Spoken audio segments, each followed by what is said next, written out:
Hello दोस्तों, आप सभी का स्वागत है आज के इस क्लास में। आज हम लोग यूपी पुलिस एग्जाम के लिए जो हिंदी का प्रैक्टिस सेट नंबर 11 लेकर आ चुके हैं। ऑलरेडी आप लोगों को 10 प्रैक्टिस सेट जो है कराया जा चुका है हमारे चैनल सरकारी रोजगार पर। जाकर इस चैनल के जो प्लेलिस्ट सेक्शन है उसमें आप लोग सारे वीडियो लेक्चर्स को देख सकते हैं। तो चलिए बिना किसी देरी के इस क्लास को शुरू करते हैं। आशा करते हैं आप लोग अच्छे होंगे और अच्छे से अपनी स्टडी कर रहे होंगे। तो आज का हमारा पहला प्रश्न है कि निम्नलिखित कथनों में से कौन सा सही नहीं है। बात करें कौन सा कथन सही नहीं है, क्या असमिया उड़िया का विकास मगधी अपभ्रंश से नहीं हुआ है, या फिर अवधी और बघेली बोलियों का विकास जो पूर्वी हिंदी से हुआ है, या फिर हरियाणी ब्रज भाषा बोलियों का विकास जो बिहारी उपभाषा से नहीं हुआ है।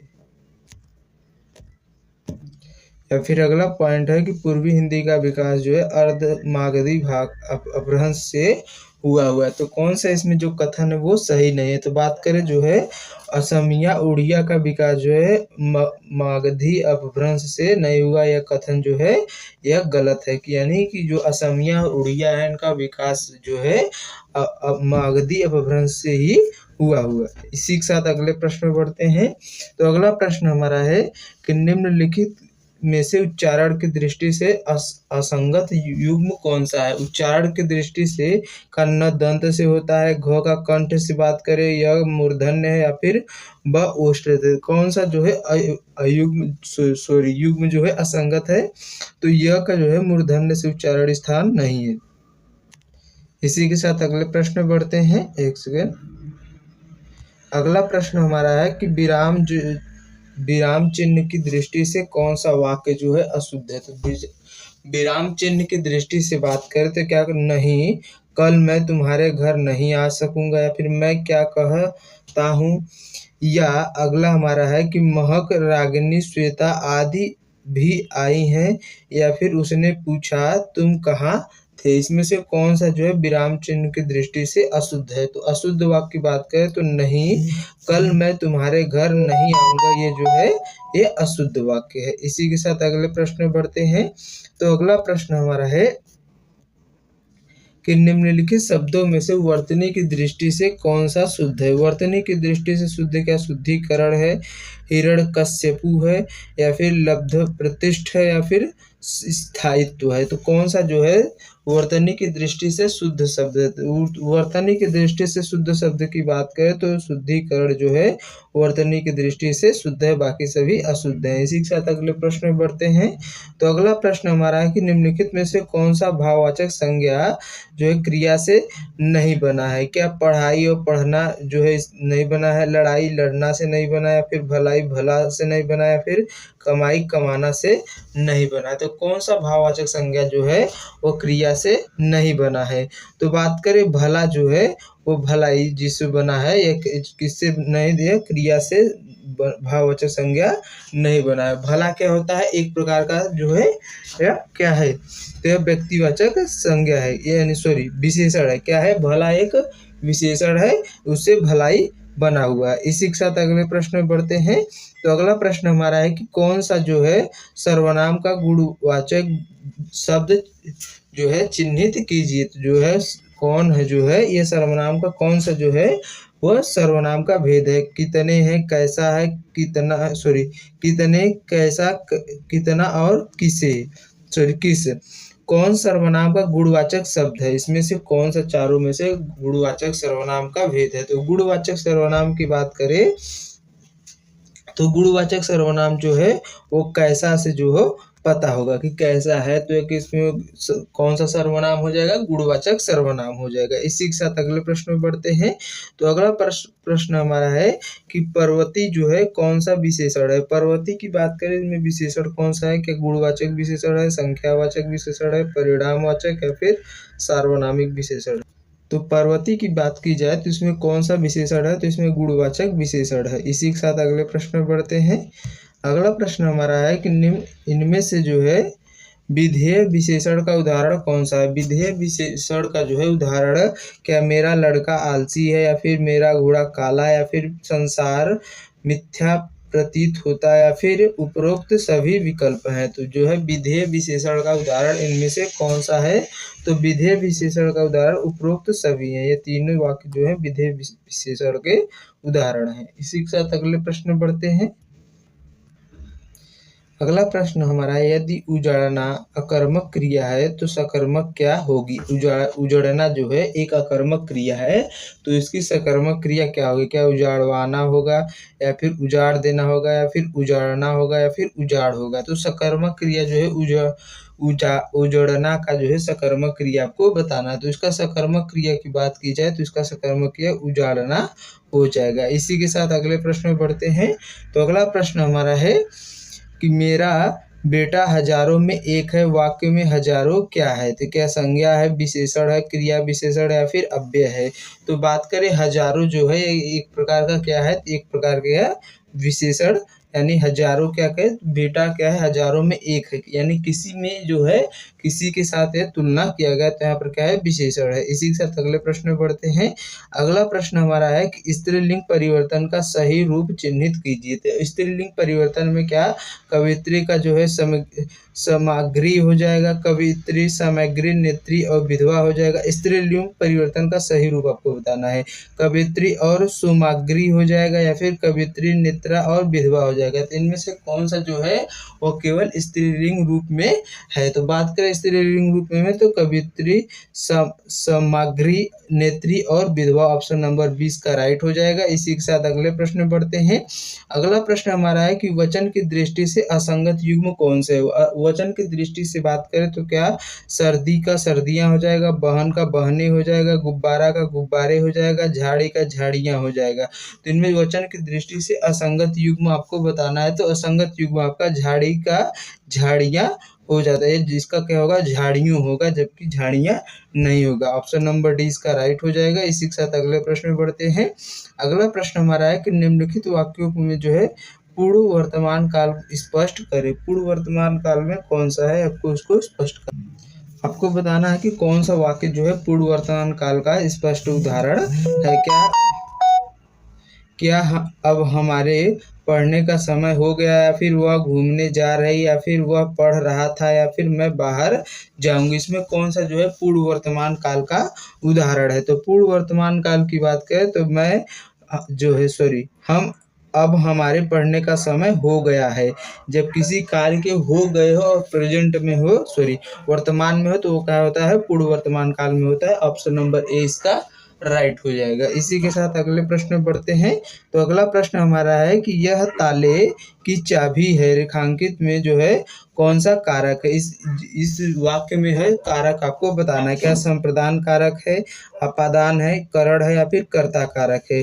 तो यह ताले की चाबी है। किसकी चाबी है? तो ताले की चाबी है। किसी के लिए जब किसी के साथ संबंध बताने की बात की जाती है तो यहाँ पर क्या होता है? संप्रदान कारक होता है। के लिए, किसके लिए चाबी है? तो ताले के लिए यह चाबी है। इसी के साथ अगले प्रश्न में बढ़ते हैं। तो अगला प्रश्न हमारा है कि इनमें से कौन सा जो है शब्द तद्भव है? तद्भव शब्द की बात की जाए तो क्या आश्चर्य है, यानी अचरज है, या फिर इलायची इला है, या फिर उल्लास का हुलास है, या फिर अग्री का आग है? तो इसमें कौन सा जो है तद्भव शब्द है? तद्भव शब्द की बात की जाए तो इनमें से कौन सा है? तो आपका इलायची इला जो है ये तद्भव शब्द है। इसी के साथ अगले प्रश्न में बढ़ते हैं। तो अगला प्रश्न हमारा है कि निम्न में से कौन सा शब्द जो है उपसर्ग रहित है? उपसर्ग रहित क्या न्यून है, नी प्लस है, विधान वी प्लस है, या फिर उज्ज्वल उत प्लस ज्वल है, या फिर त्र्यंबकम त्रि प्लस है उसके बाद?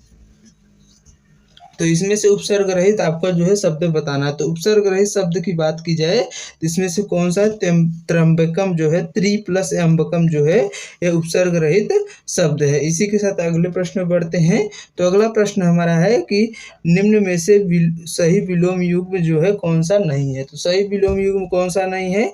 क्या आसक्ति का अनासक्ति हो जाएगा, झुकाव का तनाव हो जाएगा, जटिल का सरल, मिलन का वियोग हो जाएगा? तो बात करें कौन सा जो है सही विलोम युग शब्द नहीं है, तो सही विलोम युग शब्द इनमें से कौन सा नहीं आपको बताना है। तो आपका जो है आसक्ति का जो है अनासक्ति नहीं होता है, ये आसक्ति का जो है क्या हो जाएगा आपका आसक्ति का जो है किसी के प्रति आसक्त होना जो होता है आसक्ति होता है। और जो इसका विलोम होगा आप लोग कमेंट में बताइएगा। ये जो आंसर है आपका ये ऑप्शन गलत है। इसी के साथ अगले प्रश्न में बढ़ते हैं। तो अगला प्रश्न हमारा है कि चोर का जो है पर्यायवाची शब्द क्या होगा। चोर जो होते हैं उनका पर्यायवाची क्या खनक होता है, उदक जल होता है, धूसर होता है या फिर थलचर होता है। तो चोर के पर्यायवाची शब्द की बात की जाए तो चोर का पर्यायवाची क्या हो जाता है धूसर, यानी गदहा जो है ये चोर का पर्यायवाची होता है। इसी के साथ अगले प्रश्न में बढ़ते हैं। तो अगला प्रश्न हमारा है कि शब्द युग्म का सही अर्थ भेदन नहीं है कौन सा। क्या प्रवाल और प्रवार का मूंगा और वस्त्र होता है, या फिर दामन और दमन का आंचल और दबाना होता है, या फिर नैनी और नीति का अर्थ अनंत और बंधन होता है, या फिर अनल और अनिल का आग और हवा होता है। कौन सा युग्म जो है सही भेदन नहीं है। तो जो आपका जो है नीति का अर्थ अनंत नहीं होता है और नैतिक का अंत बंधन नहीं होता। ऑप्शन नंबर सी जो है वो गलत है, इसलिए प्रश्न के अनुसार यह सही हो जाएगा। इसी के साथ अगले प्रश्न में बढ़ते हैं। तो अगला प्रश्न हमारा है कि बहुत कम बरसात होने के लिए एक शब्द है। बहुत कम बरसात होने के लिए क्या अल्प वृष्टि होती है, अतिवृष्टि होती है, अनावृष्टि होती है या फिर वृष्टि होती है। जब बहुत कम बरसात हो तब उसके लिए एक वाक्यांश के लिए एक शब्द क्या होगा, तो उसके लिए क्या होता है अल्प वृष्टि होती है। जब अधिक बरसात हो जाए तो उसे अतिवृष्टि कहते हैं। अनावृष्टि जब आवश्यकता के बिना ही बरसात हो जाए तो उसे अनावृष्टि कहते हैं। इसी के साथ अगले प्रश्न में बढ़ते हैं।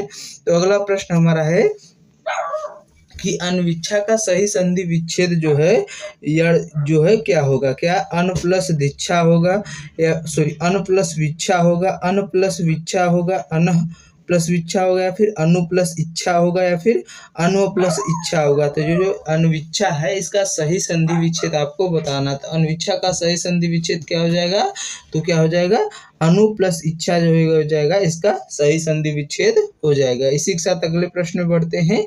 अगला प्रश्न हमारा है कि सिंह द्वार शब्द में समास कौन सा है। तत्पुरुष समास है, अव्ययीभाव समास है, कर्मधारय, या फिर इनमें से कोई नहीं। तो सिंह के लिए जो द्वार होगा इसमें कौन सा समास है। तो सिंह के लिए द्वार क्या हो जाएगा तत्पुरुष समास हो जाएगा। कौन सा समास हो जाएगा तत्पुरुष समास हो जाएगा। इसी के साथ अगले प्रश्न में बढ़ते हैं।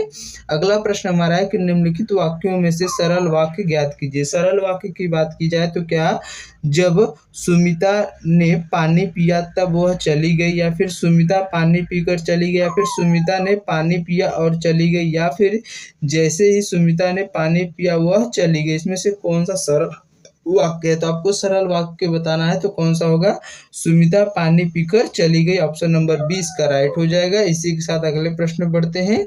अगला प्रश्न हमारा है कि निम्नलिखित में से एक अशुद्ध वाक्य है उसको आपको पहचाना। तो अशुद्ध वाक्य क्या है, पूज्यास्पद व्यक्ति का सम्मान करना चाहिए, या फिर दक्षिण भारत के लोग हिंदी तर भाषी हैं, या फिर सुरेखा ने गीत की 2-4 कड़ियाँ गाई है, या अगला हमारा है कि अब परीक्षा प्रणाली बदलनी चाहिए। तो इसमें से कौन सा जो है अशुद्ध वाक्य है। तो अशुद्ध वाक्य की बात की जाए तो इनमें से कौन सा है, तो पूज्यास्पद व्यक्ति का सम्मान करना चाहिए जो है अशुद्ध वाक्य है। इसी के साथ अगले प्रश्न में बढ़ जाते हैं। तो अगला प्रश्न हमारा है कि निज खाली स्थान उन्नति अहे सबको मूल भारतेंदु हरिश्चंद्र की पंक्ति को जो है पूर्ण कीजिए। तो निज, तो इसमें क्या भाव और भाषा होगा, भाषा और उन्नति होगी, भाषा और भाव होगा, या फिर उन्नति और भाषा होगी। तो निज इसमें क्या भरा जाएगा, तो निज क्या भरा जाएगा निज भाषा उन्नति, निज भाषा उन्नति, उन्नति अहे को सब मूल। ऑप्शन नंबर बी जो है इसका राइट हो जाएगा। इसी के साथ अगले प्रश्न में बढ़ते हैं। तो अगला प्रश्न हमारा है, एक सेकेंड, कि स्थायी भाव की उत्पत्ति के कारण को क्या कहते हैं? जब स्थायी भाव उत्पन्न होता है जिसके कारण, उस कारण को क्या कहते हैं? अनुभाव कहते हैं, समभाव कहते हैं, संचारी भाव या फिर विभाव, आलंबन या उद्दीपन कहते हैं। तो स्थायी भाव की उत्पत्ति के कारण को जो है क्या कहा जाता है? तो उत्पत्ति के कारण को जो है विभाव या आलंबन या उद्दीपन कहते हैं। इसी के साथ अगले प्रश्न में बढ़ते हैं। तो अगला प्रश्न हमारा है कि मेरी भव बाधा हरो राधा नागर सोई उपयुक्त पंक्ति में कौन सा छंद है? क्या गीतिका है, सवैया है, सोरठा या फिर दोहा? तो मेरी भव बाधा हरे राधा नागर सोई में जो आपकी जो छंद की बात की जाए तो इसमें दोहा छंद है। इसी के साथ अगले प्रश्न में बढ़ते हैं। अगला प्रश्न हमारा है कि माया महाठगनी हम जाने, त्रिगुण फांस लिए कर डोले में कौन सा अलंकार है? इसमें आपको अलंकार बताना है। क्या यमक अलंकार है, उत्प्रेक्षा है, श्लेष है या फिर रूपक अलंकार है? तो माया महाठगनी हम जाने, त्रिगुण फंस लिए कर डोले, तो इसमें आपको अलंकार बना दो। तो इसमें अलंकार कौन सा है? तो इसमें श्लेष अलंकार है। कौन सा अलंकार है? श्लेष अलंकार है। इसी के साथ अगले प्रश्न में बढ़ते हैं। तो अगला प्रश्न हमारा है कि मुहावरा आपका है कि छेप खाना का अर्थ सर्वश्रेष्ठ रूप में व्यक्त करना। छेप खाना जो है इसका अर्थ आपको सर्वश्रेष्ठ रूप में जो है व्यक्त करना। क्या लजा जाना होता है, कलंकित होना, बेचैन होना या फिर अलग होना? तो छेप खाना जो है मुहावरा, इसका अर्थ आपका हो जाएगा लजा जाना। क्या हो जाना? लज्जित हो जाना या लजा जाना होता है। इसी के साथ अगले प्रश्न में बढ़ते हैं। अगला प्रश्न हमारा है कि इनमें से किस कवि को जो है कठिन काव्य का जो है प्रेत कहा जाता है? कौन से कवि को जो है कठिन काव्य का प्रेत कहते हैं? तो कठिन काव्य का प्रेत की बात की जाए तो केशव दास रसिक प्रिया और कनुप्रिया के लिए कहते हैं, मतीराम को कहते हैं, भिखारी दास को कहते हैं या फिर घनानंद को कहते हैं। तो कठिन काव्य का प्रेत जो है इसमें से किस कवि को कहा जाता है? तो कठिन काव्य का प्रेत जो है केशव दास को, रसिक प्रिया और कनुप्रिया इनकी रचनाएं इनको कहा जाता है। इसी के साथ अगले प्रश्न पर बढ़ते हैं। अगला प्रश्न हमारा है कि समय सरगम उपन्यास जो है किसकी कृति है? समय सरगम उपन्यास कृति की बात की जाए तो क्या मन्नू भंडारी की है, कृष्णा सोबती की है, निर्मल वर्मा की या फिर मृदुला गर्ग की है? तो जो है समय सरगम उपन्यास जो है किसकी जो है कृति है? तो समय सरगम की बात की जाए तो ये आपकी जो है कृष्णा सोबती की रचना है। किसकी रचना है? कृष्णा सोबती की है। इसी के साथ अगले प्रश्न में बढ़ते हैं। अगला प्रश्न हमारा है कि दिनकर को किस कृति पर जो है साहित्य अकादमी पुरस्कार मिला था? दिनकर जो रामधारी सिंह दिनकर हैं, इनको कौन सी कृति पर जो है साहित्य पुरस्कार मिला था? कुरुक्षेत्र पर, उर्वशी पर, संस्कृति के 4 अध्याय पर या फिर रश्मि रथी पर? तो जो है रामधारी सिंह दिनकर जी को कौन सी कृति के लिए जो है साहित्य अकादमी पुरस्कार से जो है नवाजा गया था?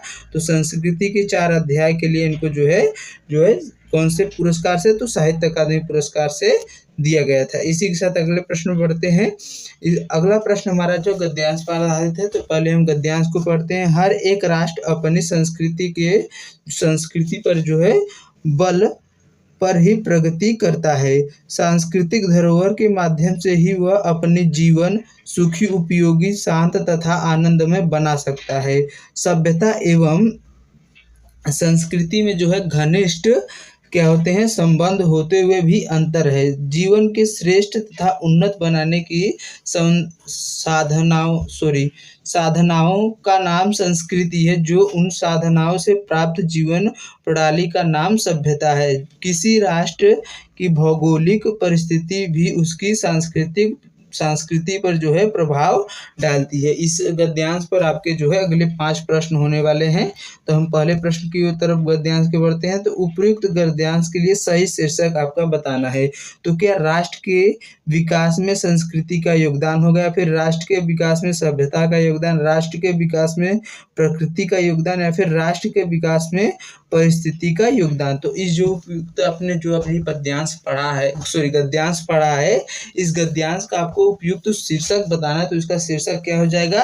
राष्ट्र के विकास में संस्कृति का योगदान। ऑप्शन नंबर ए राइट हो जाएगा। इसी के साथ अगले प्रश्न में बढ़ते हैं। अगला प्रश्न हमारा है कि राष्ट्र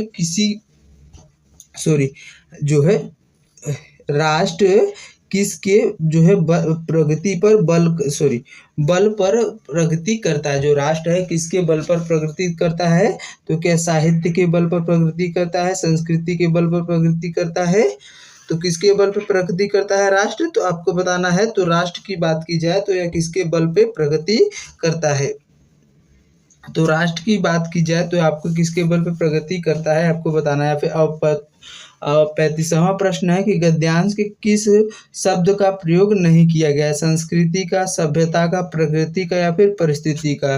तो बात करें जो है गद्यांश में परिस्थिति का जो है परिस्थिति का प्रयोग नहीं किया गया, ऑप्शन नंबर डी होगा। और राष्ट्र जो है किसके बल पर प्रगति करता है, तो जो है संस्कृति के बल पे जो है राष्ट्र प्रगति करता है, ऑप्शन नंबर जो है आपका यहाँ पर कौन सा डी राइट हो जाएगा। इसी के साथ अगले प्रश्न बढ़ते हैं।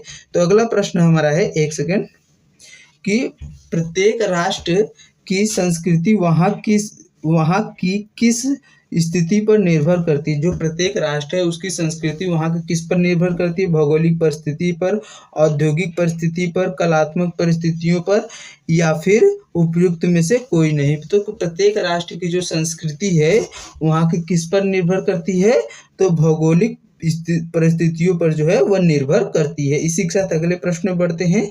अगला प्रश्न हमारा है कि सभ्यता और संस्कृति में क्या संबंध है। सभ्यता संस्कृति के केवल घनिष्ठ संबंध है, केवल अंतर है, कोई संबंध नहीं है, फिर घनिष्ठ संबंध होते हुए भी अंतर है। तो सभ्यता और संस्कृति की बात करें तो इसमें जो है घनिष्ठ संबंध होते हुए भी अंतर है, ऑप्शन नंबर डी राइट हो जाएगा। इसी के साथ यह प्रैक्टिस सेट यहीं पर समाप्त होता है। यह प्रैक्टिस सेट आप लोगों को कैसा लगा कमेंट करके जरूर बताइएगा। अगर यह प्रैक्टिस सेट आप लोगों को अच्छा लगा हो, समझ में आया है, तो अपने दोस्तों के साथ भी शेयर करिएगा और हमें अधिक से अधिक सपोर्ट करिएगा। तो चलिए मिलते हैं नेक्स्ट क्लास में, तब तक के लिए अपना ध्यान रखिए। आज के लिए बस इतना ही। जय हिंद, जय भारत।